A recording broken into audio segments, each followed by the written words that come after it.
छात्र, आज हम लोग 10th क्लास 10th में केमिस्ट्री सब्जेक्ट के बारे में बात करने वाले हैं। केमिस्ट्री सब्जेक्ट में क्लास 10th में पहला जो टॉपिक है वो चैप्टर मेरा पहला है। चैप्टर 1 का नाम रासायनिक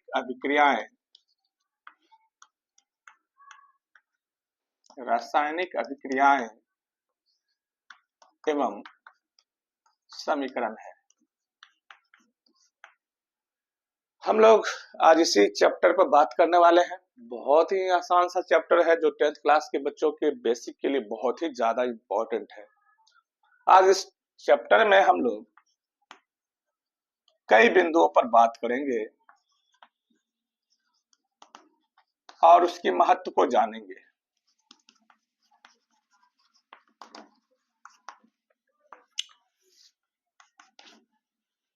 सर्वप्रथम हम इस चैप्टर में जो इसकी मूल चैप्टर की अवधारणा है उस कॉन्सेप्ट पर बात करेंगे। आखिर ये चैप्टर क्यों इतना महत्वपूर्ण है। रासायनिक अभिक्रियाएं क्या है, पहले इसकी प्रस्तावना पर बात कर ले, जिसे हम अंग्रेजी की भाषा में इंट्रोडक्शन कहते हैं। क्यों जरूरी है रासायनिक अभिक्रिया। हम कहां देख पाते हैं कि रासायनिक अभिक्रिया हो रही है। प्रकृति में बहुत सारे परिवर्तन हो रहे हैं, लेकिन खास तौर पर वो परिवर्तन जो ज्यादातर स्थायी है वह रासायनिक परिवर्तन के द्वारा ही संपन्न हो पाते हैं। जैसे मैं आपको बात कर लूं, सेब को चाकू से काटकर थोड़ी देर के लिए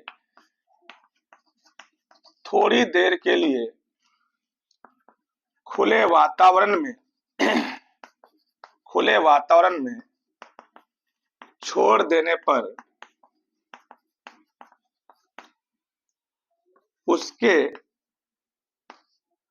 उसके कटे हुए भाग का रंग, जिसको कलर बोल सकते हैं, धीरे धीरे लाल होने लगता है। धीरे धीरे लाल होने लगता है। आप देख सकते हैं कि सेब को मैंने चाकू से जब काटकर आधा फक्के को मैं अलग कर दूं या छोटा सा कोई टुकड़ा ले लूं, तो थोड़ी देर के बाद खुले वातावरण में उस सेब के कटे हुए भाग का रंग लाल होने लगता है। यह परिवर्तन अस्थायी होता है। यहां भी हम लोगों को देखने के लिए मिलता है कि रासायनिक अभिक्रिया हो रही है और एक अस्थायी परिवर्तन को जन्म देती है। बिल्कुल सेम केस और भी हम बात कर ले दूसरा पॉइंट पर, हम लोग घर में लोहा को देख पाते हैं, जो कांटी, जिसको कील बोलते हैं विज्ञान की भाषा में, लोहा की चादर हो सकती है। उन सबों में लोहा या लोहे की कील में रस्टिंग होता है, मतलब जंग लगता है। यह परिवर्तन भी कैसा परिवर्तन है, अस्थायी परिवर्तन है। एक बार जब जो लोहा में जंग लग जाता है तब वह लोहा पुराने जो हम लोग नए लोहे की तरह इस्तेमाल कर रहे थे वो नए लोहा की तरह नहीं दिख पाता है। तो सिंपली जब लोहा में जंग लग जाता है तो लोहा की गुणवत्ता में ह्रास होता है और यह परिवर्तन लोहा को परत दर परत नष्ट करते जाती है। तो दूसरा एग्जाम्पल के बाद तीसरा एग्जाम्पल, हम लोग दूध से दही का परिवर्तन समझ सकते हैं। सब कोई जानते हैं कि दूध से दही बनता है, लेकिन यह परिवर्तन काफी अस्थायी होता है। दुनिया की कोई भी ताकत फिर दही से दूध को निर्माण नहीं कर सकती है। इस आधार पर यह परिवर्तन भी एक रासायनिक अभिक्रिया है। तो कुल मिलाकर हम कह सकते हैं रासायनिक अभिक्रिया क्या है। तो रासायनिक अभिक्रिया में अस्थायी तौर पर रासायनिक परिवर्तन होता है। अस्थायी तौर पर रासायनिक परिवर्तन होता है। कॉन्सेप्ट क्लियर है? बिल्कुल परमानेंटली केमिकल चेंज होता है। तो हम लोगों को यह ध्यान रखना पड़ेगा कि रासायनिक अभिक्रिया जो होती है वह प्रकृति में भी घटित हो रही है, कंप्लीट हो रही है, और यह परिवर्तन हमेशा के लिए अस्थायी तौर पर ही कंप्लीट होता है। तो प्रस्तावना के बाद हम लोगों को यह जानना है कि रासायनिक अभिक्रिया में होता क्या है, क्यों होती है रासायनिक अभिक्रिया। तो रासायनिक अभिक्रिया के होने का मूल कारण क्या है, उस पर भी हम बात कर लें। रासायनिक अभिक्रिया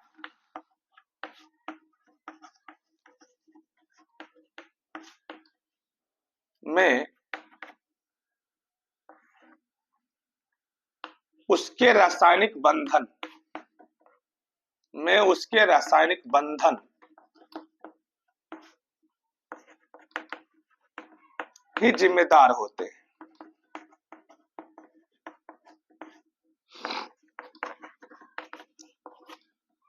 पूछा जा सकता है कि रासायनिक अभिक्रिया जब स्टार्ट होती है तो रियल में कौन से फैक्ट पर बात करना ज्यादा जरूरी है। तो ये फैक्ट है रासायनिक बंधन। ये फैक्ट बहुत ही महत्वपूर्ण फैक्ट, क्योंकि हम सभी जानते हैं कि रासायनिक अभिक्रिया में दो ही पद होते हैं। पहला पद रासायनिक अभिक्रिया में अभिकारक का होता है जो रासायनिक अभिक्रिया में भाग लेते हैं, और दूसरा पद जो रासायनिक अभिक्रिया के बाद बनते हैं। तो कहने का मेरा मतलब यह था कि रासायनिक अभिक्रिया जब स्टार्ट होती है तो अभिकारक के पुराने बंधन टूट जाते हैं और उनमें पुनः नए बंधन का निर्माण होने लगता है, जिससे वह नया उत्पाद को जन्म देता है। तो कुल मिलाकर हम ये कह सकते हैं रासायनिक अभिक्रिया में अभिकारक के पुराने बंधन टूट जाते हैं, पुराने बंधन टूट जाते हैं, जबकि नए बंधन के निर्माण का प्रक्रम भी प्रारंभ हो जाता है। तो हम लोग देख सकते हैं कि रासायनिक अभिक्रिया की जो मैकेनिज्म है, रासायनिक अभिक्रिया में जो क्रियाविधि है वह कहां से आती है। तो रासायनिक अभिक्रिया की क्रियाविधि में अभिकारक के पुराने बॉन्ड टूटते हैं और तत्क्षण ही नए बॉन्ड का निर्माण भी प्रारंभ हो जाता है। देख सकते हैं यहाँ टूटने की क्रिया स्टार्ट है, यहाँ बनने की क्रिया स्टार्ट है। तो ऐसी कंडीशन में हम लोगों को यह ध्यान रखना पड़ेगा कि यह किस प्रकार से बॉन्ड को फॉर्मेट कर पाता है। तो आज के इस टॉपिक में हम इसके मैकेनिज्म को भी आसानी पूर्वक समझ सकते हैं। उसके लिए मैं आगे बढ़ता हूं। फिलहाल मैं एक बार फिर से बच्चों को डिनोट कर दूं कि रासायनिक अभिक्रिया में क्या होता है। अस्थायी तौर पर रासायनिक परिवर्तन होता है। कहाँ होगा परिवर्तन? तो प्रकृति में भी घटनाएं घटती रहती हैं, देखने के लिए हम लोगों को मिल सकता है। सेब को चाकू से काटकर थोड़ी देर के लिए छोड़ देते हैं तो हम यह देखते हैं कि वह खुले वातावरण में उसका कटे हुए भाग का रंग धीरे धीरे क्या हो जाता है? लाल हो जाता है। ठीक उसी प्रकार लोहा को या लोहे की कील को थोड़ी देर के लिए वातावरण में हम लोग छोड़ते हैं। थोड़ी देर के लिए क्या, बहुत ज्यादा समय लग जाता है, कम से कम 6-7 महीने या 1 महीने के बाद भी लोहा की क्वालिटी अगर खराब रहती है तो जल्दी ही जंग लगना प्रारंभ हो जाता है। लोहा की गुणवत्ता अगर अच्छी रहती है तो जंग लगने की क्रिया में थोड़ी देरी आ सकती है। दूध से दही का परिवर्तन, ये थोड़ा फास्ट हो सकता है जंग लगने की क्रिया की तुलना में, लेकिन यह परिवर्तन भी अस्थायी परिवर्तन है और रासायनिक अभिक्रिया का बहुत बड़ा उदाहरण है। अब हम लोगों को यह जानना था थोड़ा देर के लिए कि रासायनिक अभिक्रिया में होता क्या है, क्या होता है मेन पद। तो रासायनिक अभिक्रिया में रासायनिक बंधन ही रिस्पॉन्सिबल टर्म है, और इसमें होता क्या है, तो रासायनिक अभिक्रिया के अभिकारक के पुराने बंधन टूट जाते हैं और नए बंधन का निर्माण भी तत्क्षण प्रारंभ हो जाता है।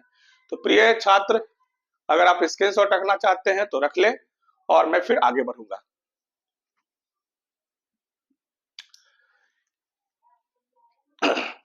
अब रासायनिक अभिक्रिया की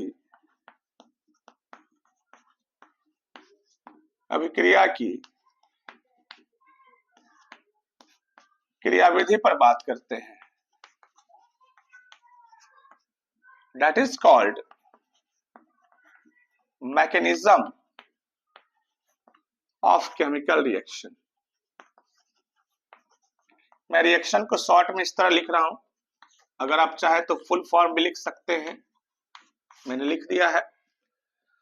रिएक्शन के लिए मैं इसको बहुत ज्यादा शॉर्ट फॉर्म यूज करूंगा। रियल में होता क्या है, तो रियल में हम जानते हैं रासायनिक अभिक्रिया में होता क्या है, तो अभिकारक के पद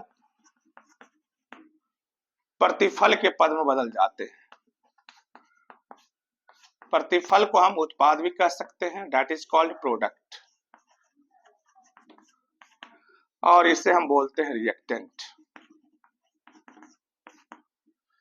रियल में इस अभिकारक के ओल्ड बॉन्ड टूट जाते हैं। ओल्ड का मतलब पुराना, और इसी भाग में नए बॉन्ड का प्रिपरेशन भी स्टार्ट हो जाता है। ओल्ड बॉन्ड जब टूटता है और नया बॉन्ड का भाग बनना चालू हो जाता है, एवं न्यू बॉन्ड बनना प्रारंभ हो जाता है,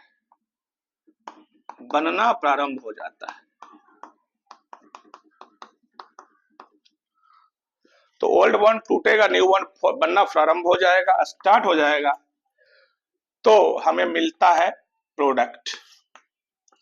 नए बंधन युक्त पदार्थ बन जाते हैं, पदार्थ ही क्या कहलाते हैं, प्रोडक्ट कहलाते हैं।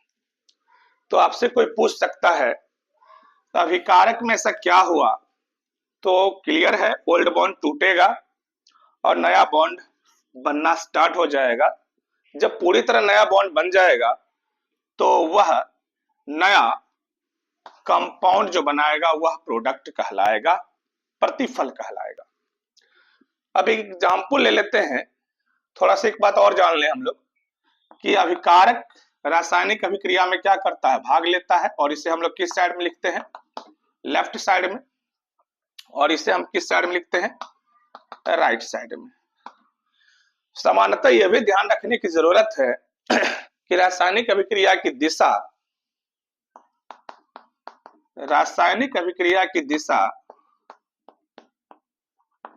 की कभी कभी बात हो तो आप कह सकते हैं कि रासायनिक अभिक्रिया की दिशा लेफ्ट से राइट की ओर कंप्लीट होती है।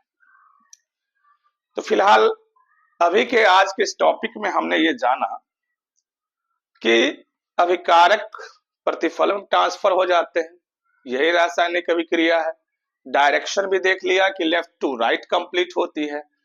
अभिकारक में क्या होते हैं, ओल्ड बॉन्ड टूटते हैं, डिस्ट्रॉय करते हैं, new bond go to formation of new compound as in type of product.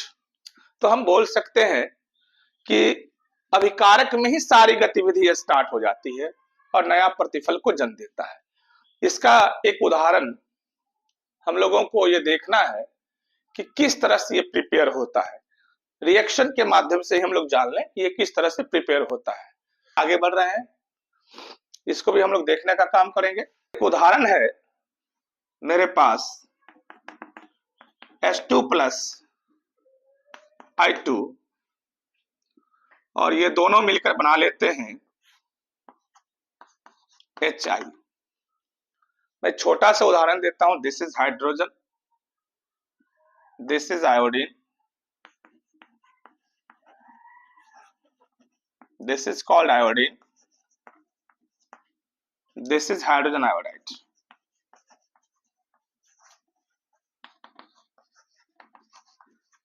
हम इसे बैलेंस भी कर लें तो ज्यादा अच्छा रहेगा। इसको बैलेंस कर लें, अभी देखते हैं कि ये बैलेंस है या नहीं है। हाइड्रोजन 2 है, यहाँ हाइड्रोजन सिंगल है, बैलेंस नहीं है। पहले हाइड्रोजन को ठीक करते हैं। आगे मल्टीपल फैक्टर 2 लगाया, हाइड्रोजन भी 2 हो गया, आयोडीन भी अब कितना हो गया 2, यहाँ आयोडीन ऑलरेडी 2 है। मेरा रिएक्शन बैलेंस है, इधर भी हाइड्रोजन 2 परमाणु के साथ, इधर भी 2 परमाणु के साथ, आयोडीन भी इधर 2 परमाणु के साथ, इधर भी 2 परमाणु के साथ। रिएक्शन बैलेंस है। अब मुझे इसकी मैकेनिज्म दिखानी है, हमें दिखाना है इसका मैकेनिज्म, कहां बॉन्ड टूटता है और कहां बॉन्ड बनता है। हाइड्रोजन को हम लोग इस तरह लिख सकते हैं और आयोडीन को हम लोग इस तरह लिख सकते हैं, और ये केमिकल रिएक्शन की दिशा है, डायरेक्शन है, जो लेफ्ट टू राइट की ओर कंप्लीट शो होने के लिए तैयार है।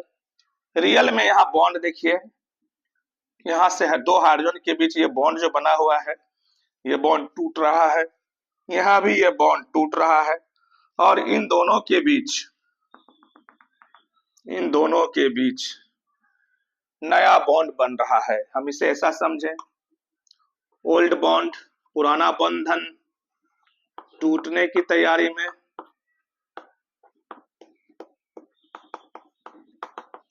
और न्यू बॉन्ड बनने की तैयारी में।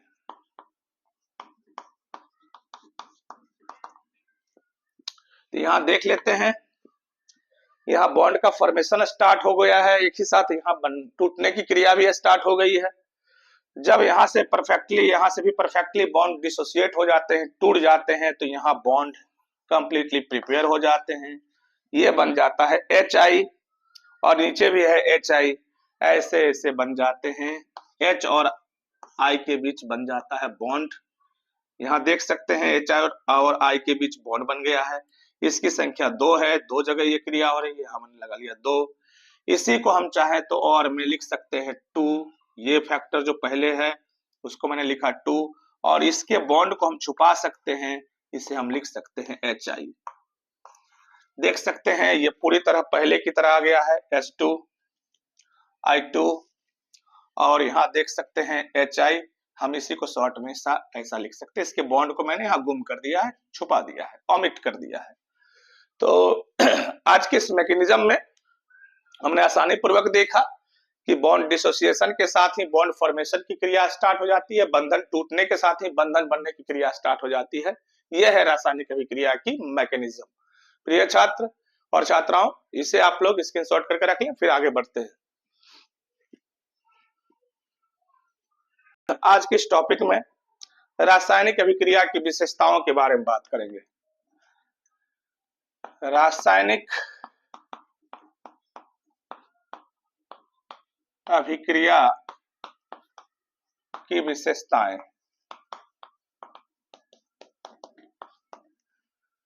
क्या क्या फीचर्स है, कैरेक्टरिस्टिक्स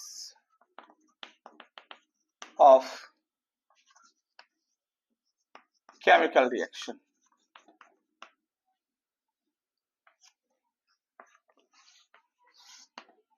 क्या क्या विशेषताएं हैं रासायनिक अभिक्रिया की।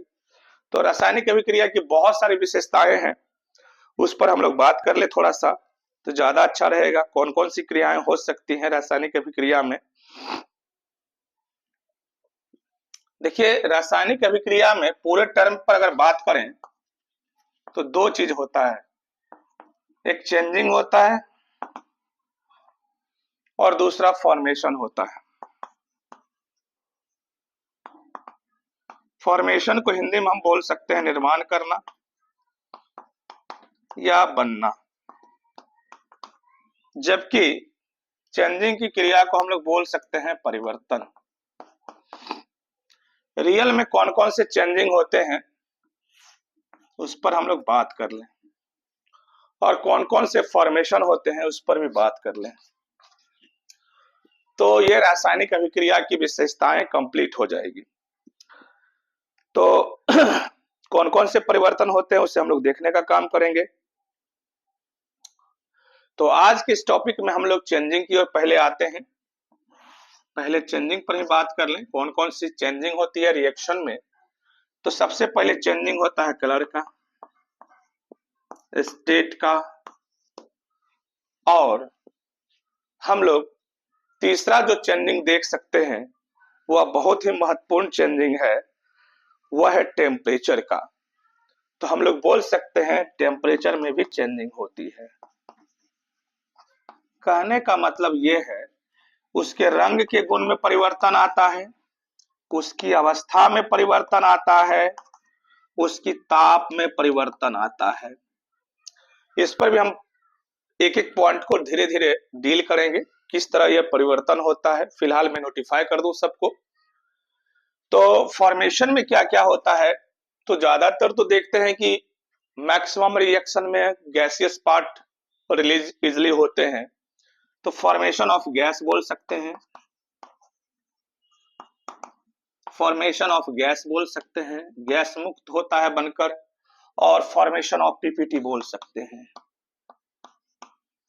फॉर्मेशन ऑफ प्रेसिपिटेट बोल सकते हैं। हिंदी की भाषा में बोले तो अवक्षेप का निर्माण होता है, अवक्षेप का निर्माण हो जाता है, और इसका हिंदी बहुत आसान है, गैस का निर्माण हो जाता है। तो आज के इस टॉपिक में केमिकल रिएक्शन की जो फीचर्स है, कैरेक्टरिस्टिक्स है, वो बहुत ही इंपॉर्टेंट। ज्यादातर दो ही चीज में परिवर्तन होते हैं, एक चेंजिंग होती है, चेंजिंग के रूल में आ जाता है रंग, अवस्था और ताप में परिवर्तन होता है। हम बोल सकते हैं रंग, अवस्था और ताप में परिवर्तन होता है। तो चेंजिंग के लिए एक शॉर्ट नोटेशन हम बना सकते हैं, CST में परिवर्तन होता है, दैट इज CST। कलर में चेंजिंग होगा, स्टेट में चेंजिंग होगा, और टेम्परेचर में चेंजिंग होगा। जबकि फॉर्मेशन में हम बोल सकते हैं, फॉर्मेशन के रूल में हम बोल सकते हैं सिंपली GP बोल सकते हैं, गैस का फॉर्मेशन होगा और प्रेसिपिटेट का प्रिपरेशन होगा, फॉर्मेशन होगा। तो बिल्कुल छोटा सा ट्रिक है ये। अब इसका एग्जांपल पार्ट वाइज देख लें कि कैसे कैसे परिवर्तन होता है। एक ऐसी अभिक्रिया लेते हैं जहां इन परिवर्तन को हम समझा सकते हैं। जैसे हम उदाहरण के तौर पर लेते हैं CuCO3, इसको जब गर्म किया जाता है तो ये देता है CuO और CO2। इस रिएक्शन को अच्छे से समझेंगे, ये गैस है, तो गैसीय टर्म को हम वातावरण जब मुक्त होती है तो ऊपर की ओर तीर चिन्ह से दिखा देते हैं, ये गैस है। आप देख सकते हैं कि इस अभिक्रिया में रंग परिवर्तन का भी काम हुआ है और गैस भी निकला है। ये दो रिएक्शन को सूचित कर सकता है। तो हम इस पर कैसे बात करेंगे, देखिए इसका रंग होता है हरा, इसका रंग होता है ग्रीन, हरा, जबकि इसका रंग होता है काला, ब्लैक। यानी हम ये कह सकते हैं कि ये जो रासायनिक अभिक्रिया है दो बातों को समर्थन में लाती है। पहला तो चेंजिंग का काम कर रही है, इसमें देख सकते हैं कॉपर कार्बोनेट जो पहले ग्रीन था, अब रासायनिक अभिक्रिया जब हो गई है तो इसका रंग कैसा दिखता है, काला दिखता है। और इस क्रिया में गैस जब निकलती है तो हम यह भी कह सकते हैं कि यहाँ फॉर्मेशन ऑफ गैस भी हो रहा है, फॉर्मेशन ऑफ गैस भी हो रहा है। तो ये दोनों बात का समर्थन किया, जो पहला पॉइंट दोनों से रिलेट कर रहा है। एक जगह फॉर्मेशन भी हो रहा है, एक जगह कलर चेंजिंग भी हो रहा है। स्टेट चेंजिंग का भी यह समर्थन कर सकता है, उसको भी आप चाहो तो देख सकते हैं। मैं सबसे छोटा एग्जांपल एक ले लूं, तो कौन सा एग्जांपल ले लूं ये भी जान लीजिए। ये ज्यादातर किस अवस्था में रह सकता है, ये मेरा सॉलिड अवस्था में है, ये भी मेरा सॉलिड अवस्था में है, और ये मेरा गैस अवस्था में है। स्टेट चेंजिंग को भी ये शो करता है, यहाँ भी हम देख सकते हैं। ज्यादातर इसका स्टेट चेंजिंग ठोस अवस्था में है। ये सॉलिड के लिए नोटेशन करते हैं। मैं स्टेट चेंजिंग के लिए नोटेशन शॉर्ट नोटेशन दे दूं, ज्यादातर किस किस के फेज के लिए कौन सा वर्ड यूज करते हैं, तो हम लोग ये देख लेते हैं। रासायनिक अभिक्रिया में शॉर्ट नोटेशन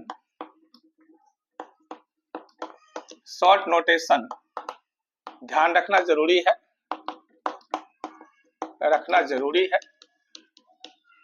कौन कौन सी चीजें हम ध्यान रख सकते हैं, जैसे कि ठोस के लिए हम लोग सीधा एस का यूज कर सकते हैं, द्रव के लिए एल का यूज कर सकते हैं, गैस के लिए जी का यूज कर सकते हैं, जलीय विलयन के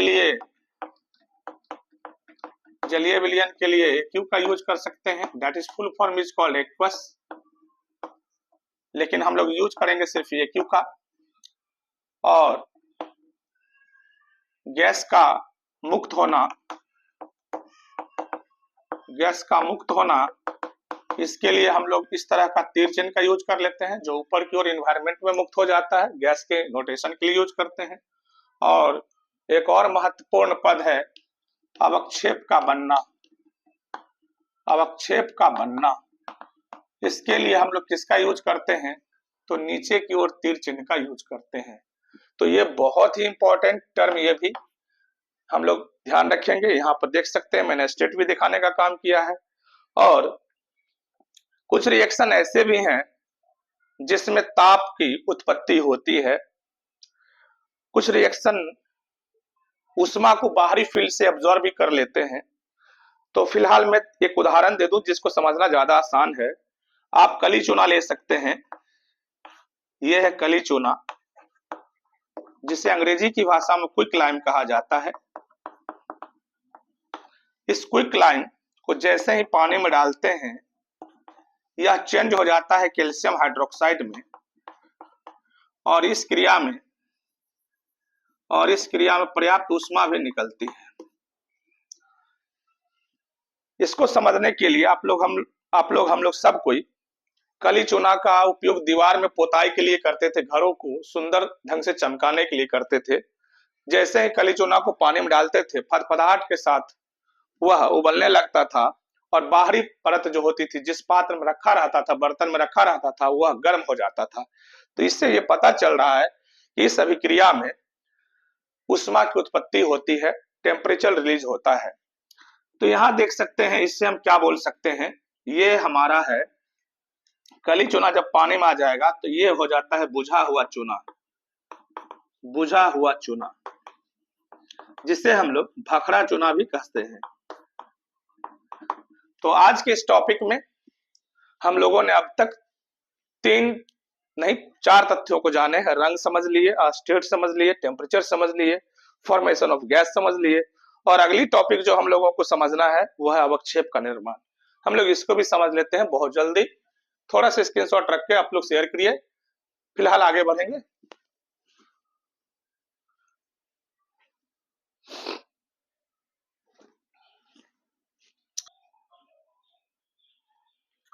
तो अवक्षेप का निर्माण, हम इसे बोल सकते हैं फॉर्मेशन ऑफ प्रेसिपिटेट।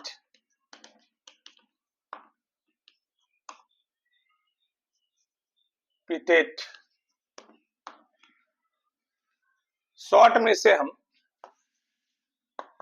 पीपीटी भी बोलते हैं। रियल में अवक्षेप क्या होता है इसे हम जाने। ठोस अवयव होता है, ठोस अवयव है, दैट इज कंपोनेंट बोल सकते हैं, जो प्रतिफल के रूप में बनता है तथा बर्तन की पेंदे में जाकर जमा हो जाता है।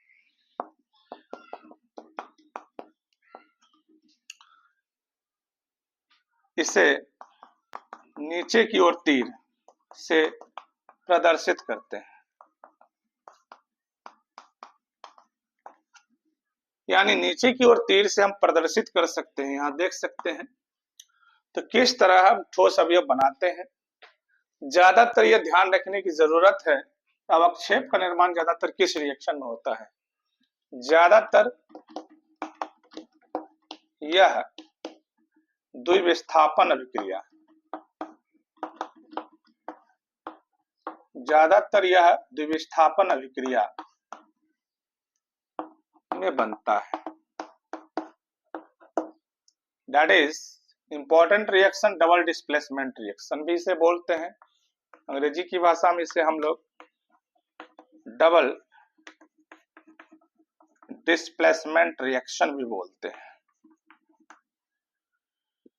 इसका उदाहरण अगर हम पढ़ लेते हैं तो वहां अवक्षेप बनना ही बनना है, यह तय है। एक छोटा सा उदाहरण हम लोग ले लें जहां पर अवक्षेप का निर्माण हो पाता है। तो आज के इस टॉपिक में हम लोग अवक्षेप के निर्माण के लिए एक रिएक्शन देखने वाले हैं जहां अवक्षेप बन पाते हैं। तो एक उदाहरण लेते हैं जहां पर अवक्षेप प्रिपेयर होते हैं। हमने क्या किया है, एक रिएक्शन लिया है जिसमें से दोनों का विस्थापन हो जाए तो ज्यादा अच्छा रहेगा। तो हम लोग लेते हैं रिएक्शन, सिल्वर नाइट्रेट का सॉल्यूशन लेते हैं, घोल AQ, और NaCl का भी घोल लेते हैं AQ। नाम में लिख दो, इसका नाम क्या है, सिल्वर नाइट्रेट, और इसका नाम क्या है, सोडियम क्लोराइड।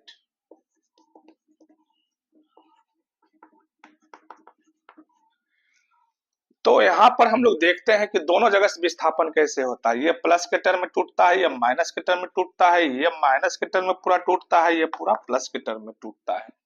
अगर डिसोसिएशन हम लोग समझ जाते हैं तो रिएक्शन इजिली मोड में कंफर्म हो जाता है कि क्या बनने वाला है। तो रियल में अब प्रोसेस देखते हैं। ये नाइट्रेट जो है Ag के साथ है, यानी Ag नाइट्रेट के साथ है, Na जो है Cl के साथ है, यानी Cl Na प्लस के साथ है। लेकिन अब अदला बदली होने वाला है, ये नाइट्रेट इसका साथ छोड़ के अब जा रहा है इसके साथ, और ये बचे हुए पार्ट के साथ चला जाता है। तो Ag के साथ चला जाता है Cl, आराम से प्रोडक्ट बन जाता है AgCl, और ये आमने सामने के जो पार्ट दिख रहे हैं ये बन जाते हैं सोडियम नाइट्रेट। तो आज हम लोग देख रहे हैं कि प्रोडक्ट तो मेरा बन गया। देखिए यहाँ मूलकों की अदला बदली हुई है। यह सोडियम मूलक है जो क्षारीय मूलक है, ये अम्लीय मूलक है पहला का अम्लीय है, दूसरा का क्षारीय, पहला का क्षारीय, दूसरा का अम्लीय। ये मूलकों की अदला बदली करते हैं।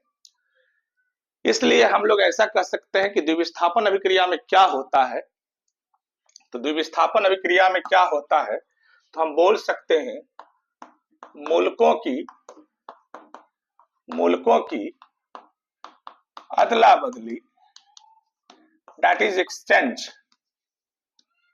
एक्सचेंज ऑफ रेडिकल्स होता है। यानी द्विविस्थापन अभिक्रिया क्या है, तो डिफिनेशन हम बोल सकते हैं कि जिसमें मूलकों की अदला बदली होती है, द्विविस्थापन अभिक्रिया होता है। और ये क्रिया दो जगह होती है, एक जगह यहां हो रही है, एक जगह यहां हो रही है, दो जगह होती है। इसी कारण इस अभिक्रिया को द्विविस्थापन अभिक्रिया कहा जाता है। तो रियल में मूल बात पर आते हैं, अवक्षेप अभिक्रिया की निर्माण के बारे में। अवक्षेपन अभिक्रिया कहलाता है तो द्विविस्थापन अभिक्रिया ही, हम इसे बोल सकते हैं द्विविस्थापन अभिक्रिया। मैंने लिख भी दिया है द्विविस्थापन अभिक्रिया है। लेकिन इस अभिक्रिया में अवक्षेप के रूप में AgCl का भी निर्माण होता है। इसको हम लोग बोल सकते हैं सिल्वर क्लोराइड का उजला अवक्षेप, व्हाइट प्रेसिपिटेट, उजला अवक्षेप, सफेद लिख दे, सफेद अवक्षेप बनता है। चूंकि इस द्विविस्थापन अभिक्रिया में अवक्षेप बनते हैं, अतः यह द्विविस्थापन अभिक्रिया भी है, द्विविस्थापन अभिक्रिया भी है और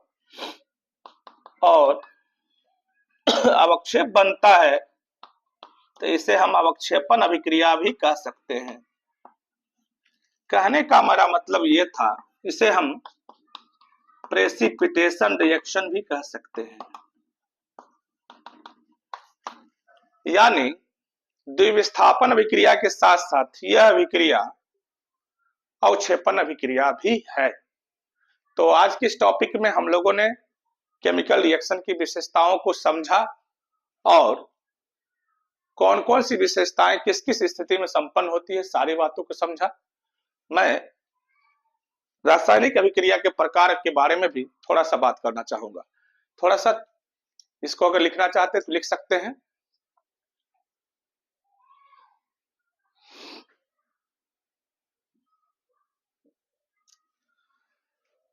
चलिए के प्रकार के बारे में समझते हैं।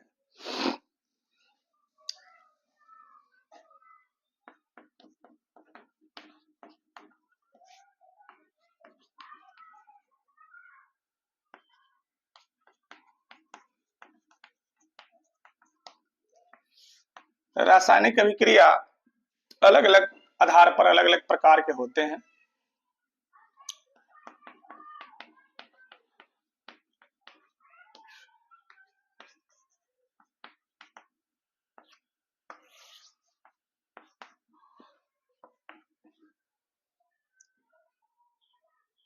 सामान्यतः यह प्रक्रिया के आधार पर निम्न प्रकार के हैं।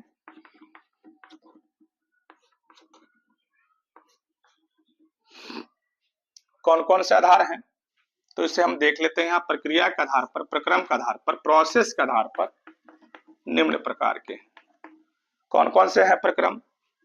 संयोजन अभिक्रिया, अभिक्रिया को मैं शॉर्ट में बारी बारी से हमेशा ऐसा लिख सकता हूं, और वियोजन अभिक्रिया,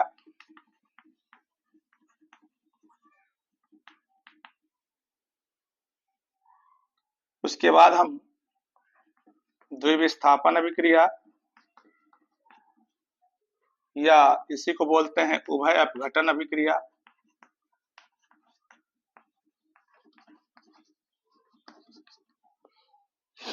इसी में हम लोगों को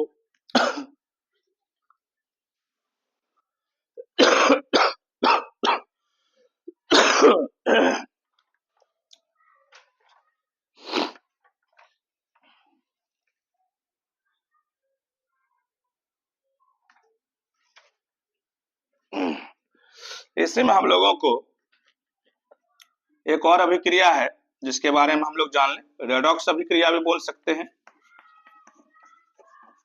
रेडॉक्स अभिक्रिया और रेडॉक्स अभिक्रिया, जिसे हम लोग अलग से पढ़ेंगे। बहुत महत्वपूर्ण टॉपिक अपने आप में। और एक लास्ट रिएक्शन जो सबसे महत्वपूर्ण रिएक्शन है 10th क्लास के लिए, इसी में है प्रतिस्थापन अभिक्रिया। सिंपली उसको बोल सकते हैं एकल विस्थापन अभिक्रिया। एकल विस्थापन अभिक्रिया, सिंगल डिस्प्लेसमेंट रिएक्शन। तो ये प्रोसेस के आधार पर, दिशा के आधार पर बात करें, दिशा के आधार पर कितने रिएक्शन? तो दिशा के आधार पर 2 रिएक्शन। फिर अगर एक ही दिशा में हो तो उसको हम लोग कहते हैं अनुत्क्रमणीय अभिक्रिया, और इसे हम लोग बोल सकते हैं, दोनों तरफ अगर हो तो उसे बोल सकते हैं उत्क्रमणीय अभिक्रिया। अगर ऊष्मा के आधार पर बात करें तो कितनी अभिक्रियाएं हैं? हीट के आधार पर हीट के आधार पर कितने प्रकार की अभिक्रियाएं हैं? इस आधार पर भी अभिक्रियाएं दो हैं। पहला है ऊष्माक्षेपी, जिसे अंग्रेजी में एक्सोथर्मिक भी बोलते हैं, और दूसरा है ऊष्माशोषी, जिसे इंडोथर्मिक भी बोलते हैं। देख सकते हैं कि ये पूरा डायग्राम है, इसके क्लासिफिकेशन भी कह सकते हैं कि प्रक्रिया के आधार पर पूरे 10th क्लास में ये सारी रिएक्शन इन्वॉल्व है। आप अपना किताब अगर खोलेंगे तो ये सारी रिएक्शन दी हुई है पहला चैप्टर में, और अच्छे से समझाने का प्रयास मैंने किया है, एक जगह समग्र रूप में आपको ये देने का काम किया है। तो बुक में देखिएगा तो सिर्फ एक इसकी चर्चा है, कहीं कहीं छोटा मोटा पॉइंट लेके इसको डिफिनीशन टर्म में यूज किया गया है, लेकिन बेसिकली मैंने एक जगह समग्र रूप में क्लासिफिकेशन करने का काम आज आपके सामने इस बोर्ड पर किया है। आप इसे नोट कर लेंगे, ज्यादा अच्छा रहेगा, मुझे समझाने में दिक्कत नहीं होगी। तो अब हम सबसे पहले आज हम लोग सिर्फ दो टॉपिक पर बात करेंगे, क्योंकि समय बहुत ज्यादा हो रहा है। छोटे छोटे टॉपिक में हम लोग अध्ययन करेंगे तो सीखने में सुविधा होगी। तो संयोजन अभिक्रिया और वियोजन अभिक्रिया, ये दोनों टॉपिक आज पढ़ेंगे। तो पहला है संयोजन अभिक्रिया। संयोजन अभिक्रिया को अंग्रेजी में हम लोग कॉम्बिनेशन रिएक्शन बोलते हैं। रियल में इस कॉम्बिनेशन रिएक्शन में क्या होता है ये हम लोग देख लें। तो संयोजन अभिक्रिया में क्या होते हैं, छोटे छोटे अवयव या पदार्थ या अणु या परमाणु एक साथ मिलकर बड़ा अणु बना लेते हैं। तो देख लेते हैं, मान लेते हैं हम ए और बी मिल गया तो एक बड़ा अणु ए बी बना लिया। माना कि ये परमाणु है, बी भी परमाणु है, मिलकर बना लिया बड़ा अणु ये भी। आप देख सकते हैं ये छोटे छोटे परमाणु एक साथ हो गए हैं, अतः यह संयोजन अभिक्रिया होगी। मैंने एक लेट एज्यूम किया है, आप चाहें तो इसकी जगह पर जैसे मैं अणु का टर्म ले लेता हूं H2 और इसकी जगह मैं Cl2 ले लेता हूं। अगर इसकी जगह मैं अणु का टर्म यूज करूं तो that is A2, that is B2, that is 2AB। देख सकते हैं A2 A2 B2 B2, बिल्कुल सेम केस HCl बन जाएगा। यहां से आप देख सकते हैं 2EB है 2EB है, तो मैं आगे मल्टीपल फैक्टर डाल दूं, ये भी 2 ये भी 2, ये बैलेंस रिएक्शन हो चुका है। तो देख लेते हैं कि दो या दो से अधिक छोटे अवयव जब एक साथ मिलकर बड़े अणु या यौगिक पदार्थ का निर्माण करते हैं तो ऐसी अभिक्रिया कहलाती है संयोजन अभिक्रिया। ऐसी बहुत सारी अभिक्रियाएं हैं जो संयोजन अभिक्रिया में जा सकती है, जैसे कैल्शियम ऑक्साइड और CO2 ये भी मिलकर बना लेते हैं CaCO3। ये भी देख लीजिए, कैल्शियम ऑक्साइड खुद अणु है दोनों, CO2 भी अणु है, मिलकर नया अणु बना लिया कैल्शियम कार्बोनेट। बिल्कुल सेम केस ऐसा और भी ले सकते हैं, MgO plus CO2 MgCO3, MgO plus SiO2 MgSiO3। यह है मैग्नीशियम सिलिकेट, यह है calcium carbonate, magnesium carbonate, magnesium silicate. बहुत सारे यौगिक है जो एक साथ मिलकर बड़े यौगिक बना सकते हैं। ये भी देख सकते हैं C+O2 CO2, ये भी बड़ा यौगिक है। तो हम लोग एक कह सकते हैं ये छोटे छोटे अवयव मिलकर बड़े अवयव का निर्माण करते हैं, यह हो जाता है संयोजन अभिक्रिया, कॉम्बिनेशन रिएक्शन। इसी तरह आज के इस टॉपिक में हम लोग एक नया टॉपिक और जान लें, वियोजन अभिक्रिया क्या है। तो मैं इसके बारे में यहीं पर अध्ययन कर लूं, वियोजन अभिक्रिया क्या है। तो वियोजन अभिक्रिया में क्या होते हैं, बड़ा अणु टूटकर छोटे छोटे अणुओं में बढ़ जाता है या विभक्त हो जाता है। यह अभिक्रिया वियोजन अभिक्रिया कहलाता है। संयोजन में छोटे छोटे अवयव बड़े अवयव में बदल जाते हैं, ऐसे लिख सकते हैं, छोटे छोटे अवयव बड़े अवयव में बदल जाते हैं। अवयव में या यौगिक बोल सकते हैं या अणु बोल सकते हैं, में बदल जाते हैं। तो यहाँ हम अब उदाहरण देखने वाले हैं वियोजन अभिक्रिया का। तो ये भी ध्यान रखना है कि वियोजन अभिक्रिया जो होती है संयोजन अभिक्रिया की ठीक उल्टी अभिक्रिया होती है, अपोजिट डायरेक्शन में ले लें, पूरा पार्ट चेंज करके। कैल्शियम कार्बोनेट है, इसको हमको हीट करना है। ये देखिए बड़ा अणु है और टूट कर बना लिया छोटा छोटा अणु। उसी तरह और भी हम लोग ले सकते हैं। तो बहुत सारे यौगिक है, जैसे कैल्शियम हाइड्रोक्साइड है, इसको हीट कर दिया तो CaO प्लस H2O। तो देख सकते हैं ये छोटे छोटे अवयव नहीं है, ये बड़े बड़े अवयव है, छोटे छोटे अवयव बदले हैं। तो हम इसे आसानी पूर्वक समझ सकते हैं। इसमें बड़ा अणु टूटकर छोटा छोटा अणु बनाता है, जबकि इसमें क्या होता है, छोटा अणु टूटकर बड़ा अणु में तब्दील हो जाता है। तो प्रिय छात्र छात्राओं, आज के इस टॉपिक में हमने बहुत सारे बिंदुओं पर चर्चा किया है। प्राइमरी लेक्चर था, मेरा पहला दिन था 10th क्लास के लेक्चर 1 के रूप में। मैं आगे फिर बढ़ूंगा लेक्चर 2 के रूप में। धन्यवाद आप सबको, best of luck, thank you.